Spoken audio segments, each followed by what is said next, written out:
Well, good morning. Today is the 12th of December. January. Where did December come from? All right, it's the 12th of January, 2023. We are actually still right. We're running at set point right now. 1699.50, which is where we want to be. Our kilowatts total are 698, 699, somewhere in that, fluctuating back and forth as it normally does. Kilowatts coming out of the little generator, which is straight down there. The little one is 232. The kilowatts in the big unit are 465. So back and forth between. We're dropping down to 697, going up to 699. So take your pick. But that's normal. That's where we want to be. That's where we want to run. What that tells me is the river has come to the point where we can keep up with the flow coming down. So we will start to see things. I mean, our wickets are dropping a little bit anyways, but we're watching those. We're running about 76% on the wickets. So as the wickets slow down, they try to maintain the pond level. They actually close.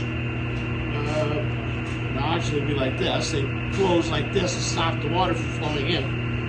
They will close more and more to restrict the water flow through to maintain that pond level. And they'll keep doing that right till it gets down to 30, 35 kilowatts.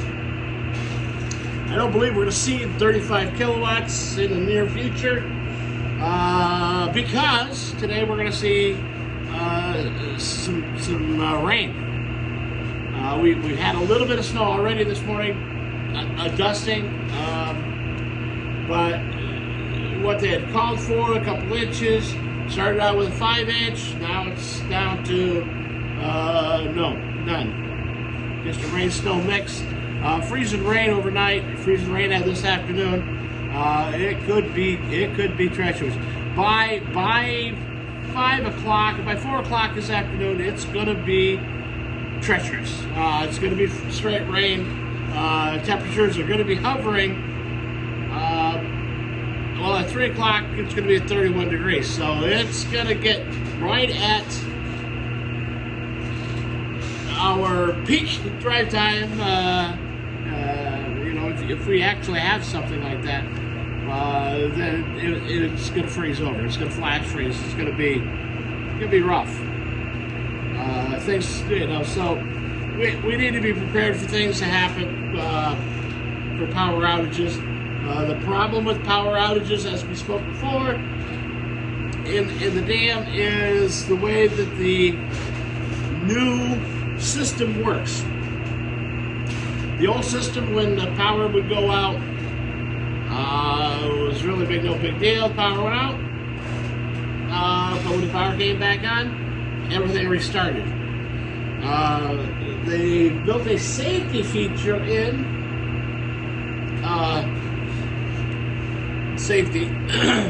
into the system by National Grid standard,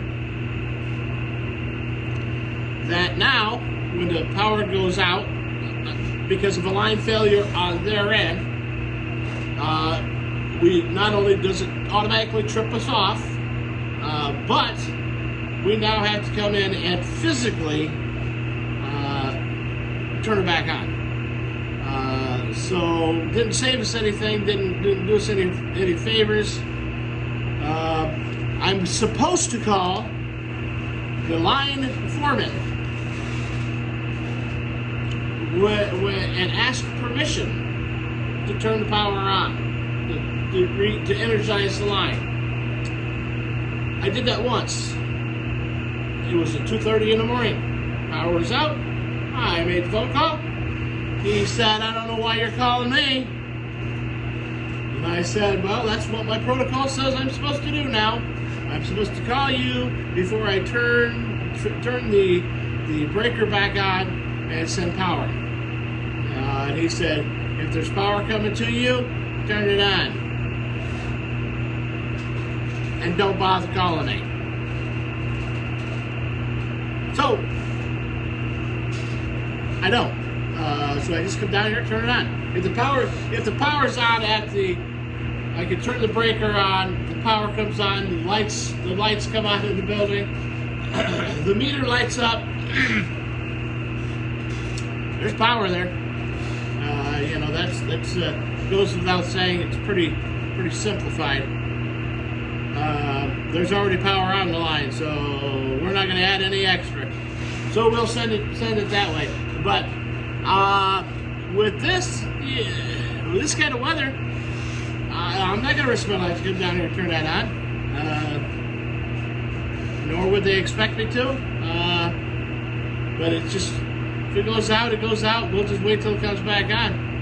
When it comes back on, and my eyes pop open, if it's 5 o'clock in the morning, I'll come down. If it's 4 o'clock in the morning, I'm wide awake, I'll come down. If it's whatever time, if I wake up in the morning and the power's still not on, that's where we'll be. Anyhow, we're not going to get into a whole lot of that, but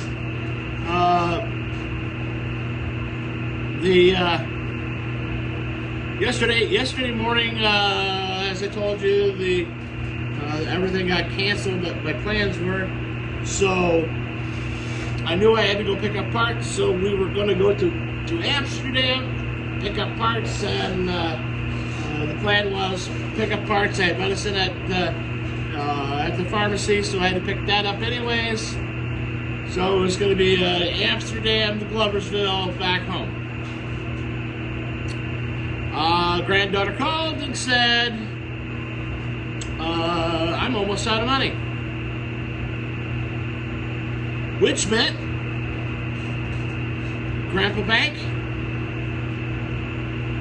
open the drawer and hand me some. So, and I don't mind. I really don't. I think it's.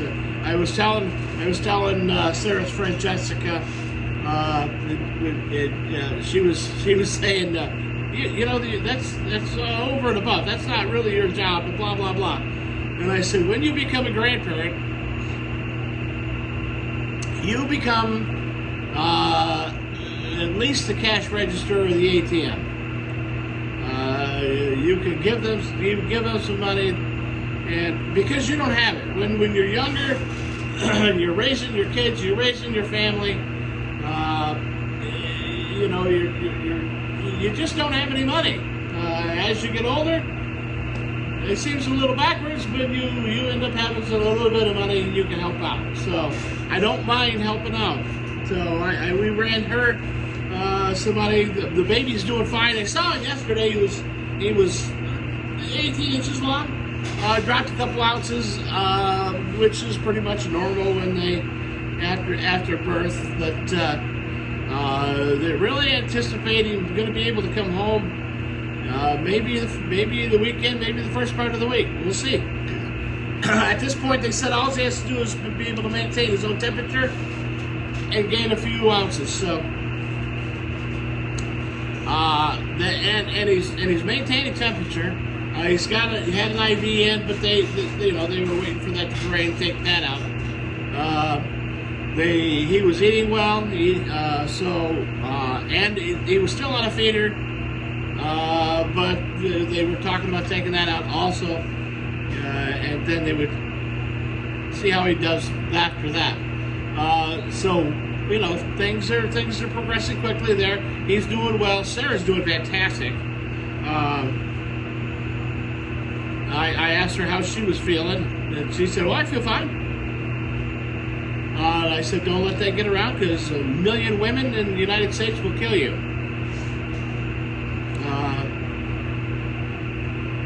She gave birth at 6:30 in the morning, 7 o'clock in the morning, whatever time it was. Donna said at 9 o'clock she was sitting in the bed with her legs crossed, sitting upright, wanting to know, what's going on and how things are going to progress. And by 10 o'clock, she called me and said, "Come get me." Donna had a doctor's appointment in Albany, so she could not wait around any longer. So I took off and went. And was it in Albany? I don't know. Donna had an appointment, a doctor's appointment, so she couldn't stick around. So I darted down, picked her up, brought her back home. Where her friend, who was from Gloversville, drove up to Speculator to pack a bag to take Sarah back down. And I'm thinking, isn't this a little backwards? Why don't? Anyways, millennials. That's all I'm gonna say. So everybody's doing well there. Everybody's healthy, happy. Let's go see what we can see outside. Got to check the river. Look at the back of the building. Gonna have my dam engineer come up. Not the dam engineer, but the dam engineer. Soon. Soon meaning within the next 3 months. And have him look at the back of the building and have him start coming up with an assessment of the plan to get this thing fixed. Not that it's an issue, but I just hate to see it. I mean, it'd be easy to fix now. Down the road, when it falls over, it'll be a little more difficult. And yes, they put a lot of money into the to the place this year.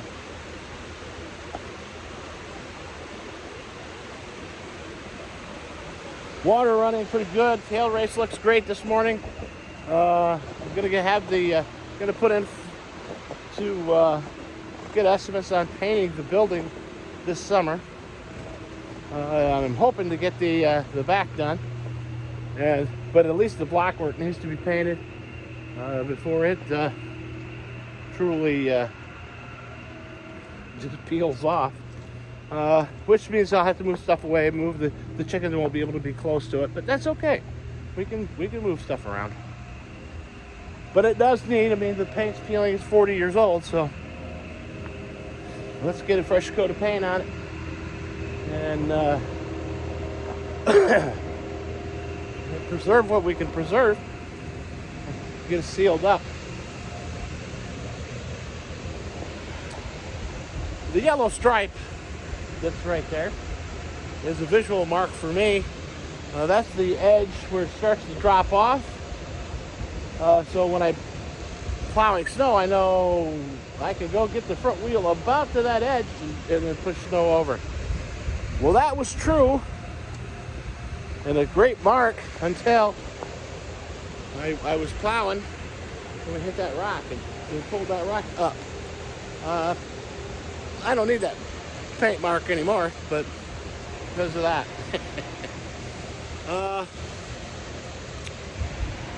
We haven't lost any of the chickens lately, so that's a plus also. You see, we're running slower on the river. That's because we're at pond level where we're supposed to be. This is what it's supposed to be running like.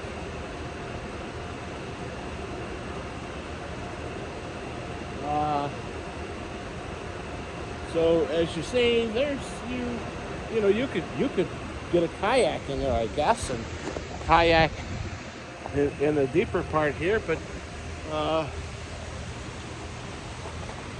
this section up through here, you're not going to do anything with. You're not going to kayak through that. There's no way you can get through. There's not enough water to float. But they feel that's they can do that. And oh boy, that'll be a great experience. It's a class 5 rapids. That's what they said. 3 to 5, class 3 to 5 rapids. We got a coil box fell out here. Lee must have failed to pick that up and burn it. Lee loves to burn boxes. He comes down almost every night just with me to put the chickens away so that he can burn boxes. We can burn right there. We can burn anywhere in the middle of the driveway, as long as it's just cardboard. I asked one of the DEC officers at one point, and they said absolutely have fun. Said cardboard doesn't hurt anything. Chickens are out this morning. How is everybody today?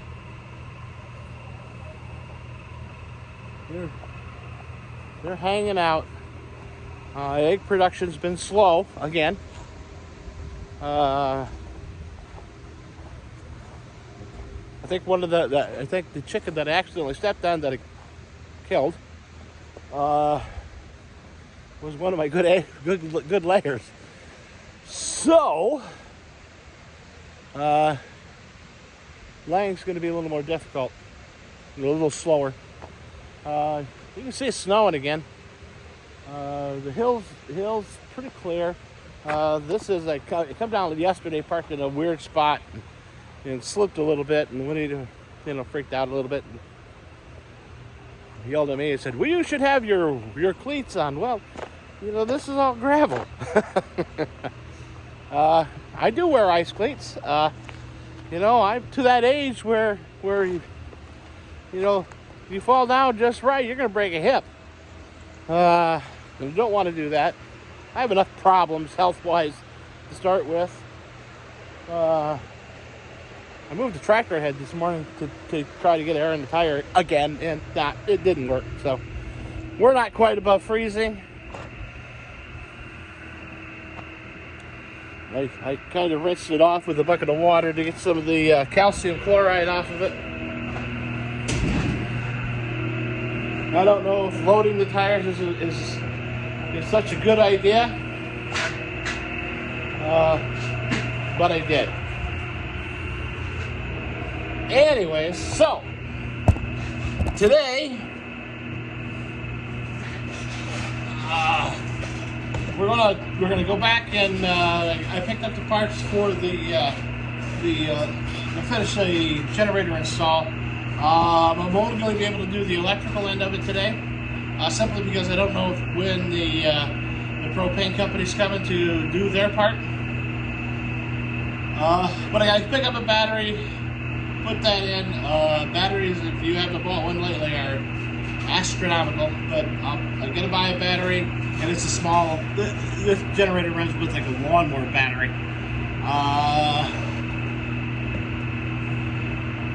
But you gotta have one. You've got to have a battery in there to send the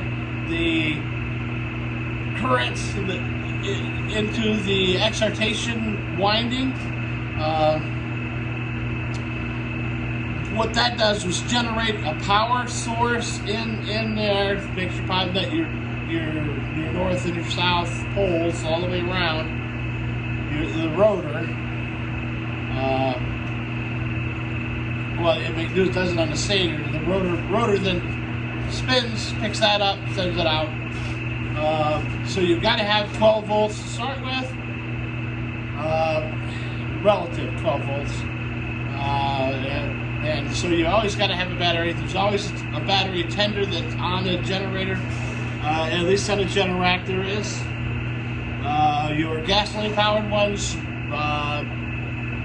run a little bit different. They run with a magneto, but it's still 12 volts. Runs it, powers it up, makes the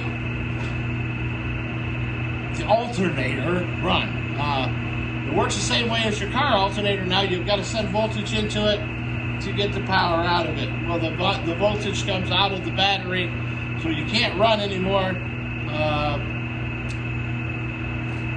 You can't run a conventional gasoline-powered vehicle without a battery because of the voltage running at, not only charging or picking up on the alternating current for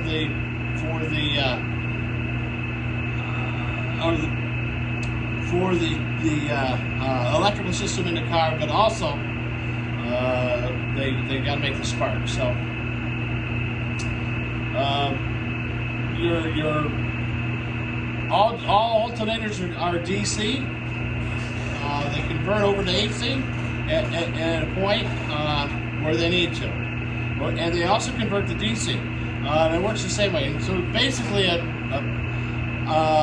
generator on the end of a motor turning 3,600 RPMs is generating DC voltage that's converted into AC voltage.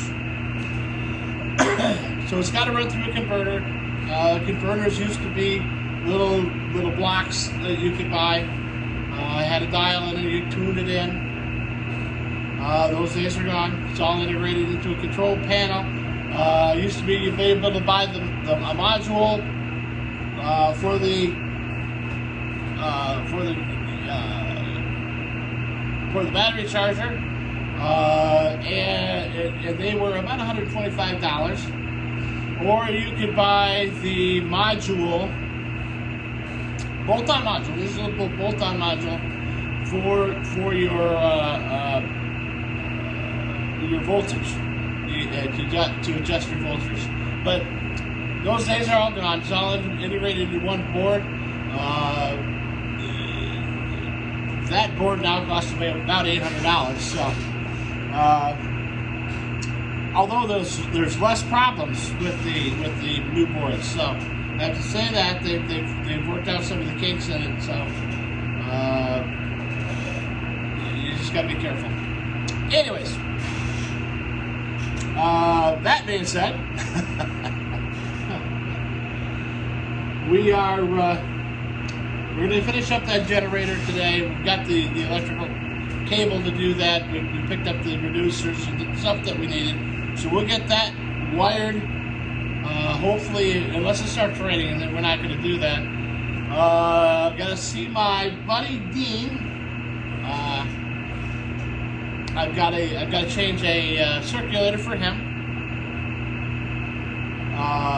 That's in one of the places that he takes. And then I've got to do start hauling some stuff to the job site where tomorrow we'll start putting the boiler together. I've got my plywood. I've got the boilers coming. I had to increase the size. Had to go up a size of the boiler because they didn't have availability on the other one, which costs about $130 more. It is what it is. The benefit of that is now we'll have capability of running more water through the water heater side of the boiler, which is always a plus. Anyhow, then I'll do that on Friday. I'll start on that project on Friday. We'll get as much of that wrapped up as possible. I've even got all of the baseboards coming. The tubing is coming.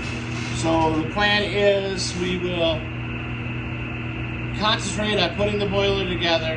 Then we will start setting baseboards downstairs. I might even have Lee start running that at the same time that I'm putting that together, just to speed things up. And that's probably what I'll do.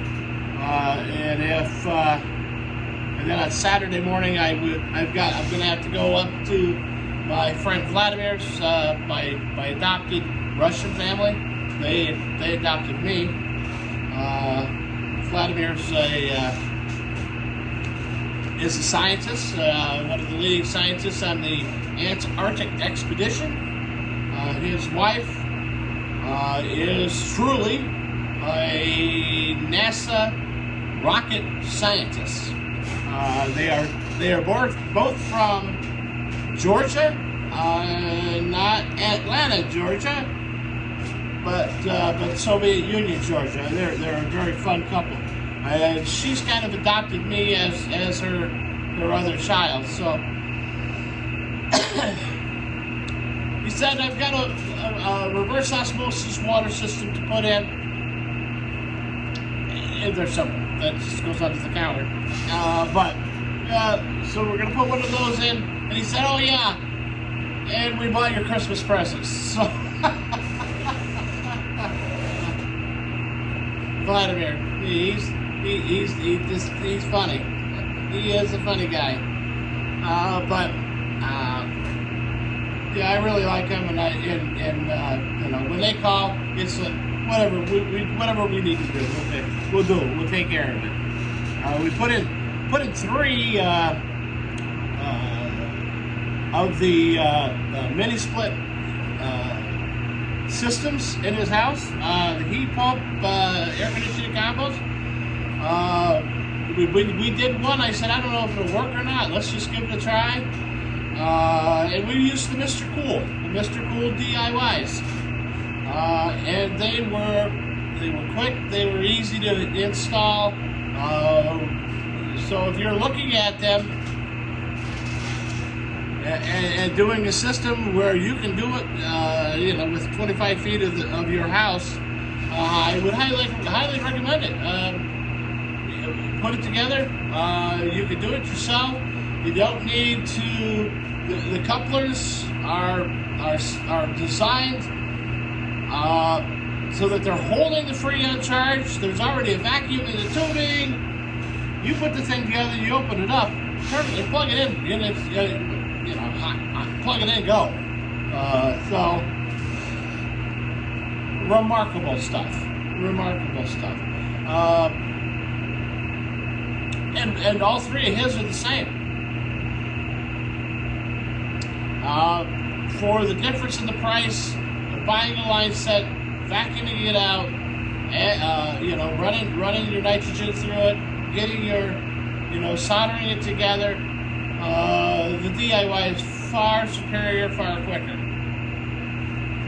I don't do a lot of refrigeration, but I am licensed in it. And I would tell everybody, if you want to do that, put one of those in your tank. As a matter of fact, we're probably going to put one in our little cabin when we build one. But we'll see. All right, so that's what we're on the agenda for today. I'm going to try to be done by 3 o'clock, simply because of the pending rain and the freezing rain. I don't want to be stuck out in it. I don't want to drive in it. If I don't have to be in it, I don't want to be in it. My day starts at 6.